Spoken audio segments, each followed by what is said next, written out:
Kita nak beralih ke satu lagi rakan setugas kita yang kini berada di SK Taman Rinting 1 Pasir Gudang, Firdaus Azil. Firdaus, anda sudah berada lama di Johor, pastinya membawakan suara-suara rakyat Johor itu dari hari ke hari untuk Esra Awani. Boleh mungkin anda rangkumkan apa hasrat rakyat Johor khususnya pada hari ini? Adakah ia akan diterjemahkan dalam keputusan undian pada hari ini, Firdaus? Okey, baik, terima kasih Gigi dan juga Afizi. Kita tahu saya berada di sini 2 hari sebelum Dewan Undangan Negeri Johor dibubarkan.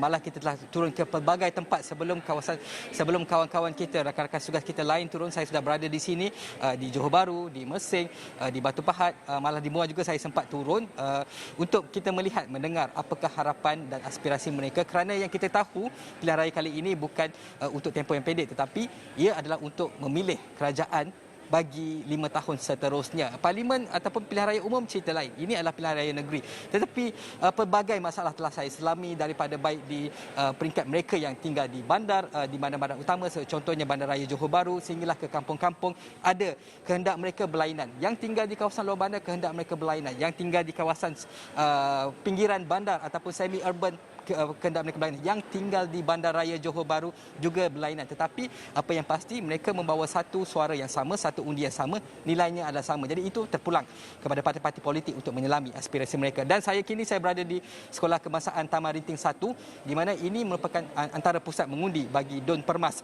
Yang kita tahu Don Permas pula terletak di bawah Parlimen Pasir Gudang, dan untuk Don Permas saja N43 Permas terdapat seramai 103,598 orang pengundi berdaftar, yang mana kali ini mereka akan diberi peluang untuk memilih 5 calon yang pada hemat mereka adalah pilihan yang terbaik. Yang pertamanya kita ada daripada Parti Pejuang Tanah Air, iaitu Mak Ayah Ahad, yang mewakili Barisan Nasional UMNO Baharudin Mohamad Taib, yang mewakili Parti Warisan yang membuat debut luar Sabah kali ini ialah Muhammad Riza Busu, dan mewakili Perikatan Nasional daripada Parti Pribumi Bersatu Malaysia Tazul Arifin Nasri, dan yang terakhir sekali dari Pakatan Harapan dari Parti Amanah Negara Syed Osman Abdul Wahab.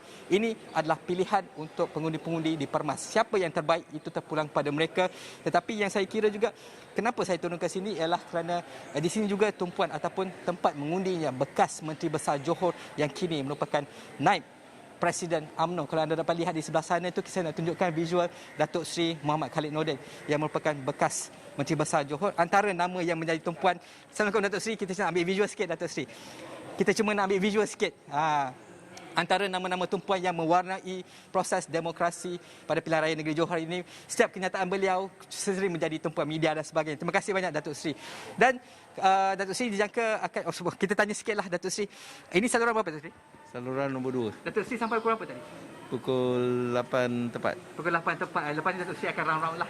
Saya akan pusing lah. Tapi Pasir Gudang ni besar banyak. Jadi mana yang sempat? Mana yang sempat. Okey Datuk Seri. Terima kasih banyak Datuk Seri. Saya juga suka nak menunjukkan Sekolah Kebangsaan Taman Rinting 1 ni, dia ada tempat-tempat kerusi yang memang tersedia di sini.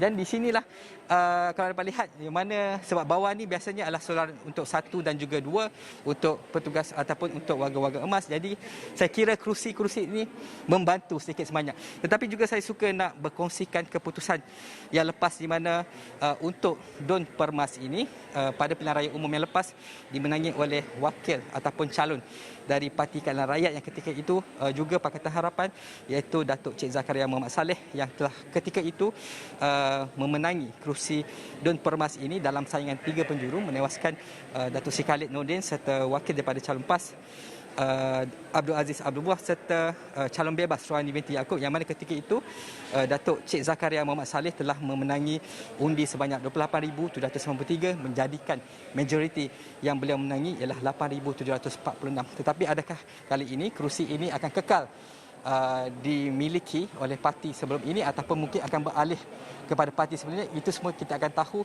di sini. Sama juga masanya 8 hingga 6 petang nanti, dan kita kira saya kira lebih ramai lagi akan datang ke sini kerana di sini secara kalau tak salah saya penyelia memaklumkan bahawa setiap saluran ini puratanya adalah sebanyak 500 pengundi, terdapat 8 saluran di sini. Tetapi juga saya suka nak menyebut sebelum saya masuk ke sini tadi saya sempat berbual-bual dengan penduduk di Taman Rinting. Ada yang tanya saya, hari ini hari mengundi ke bukan esok?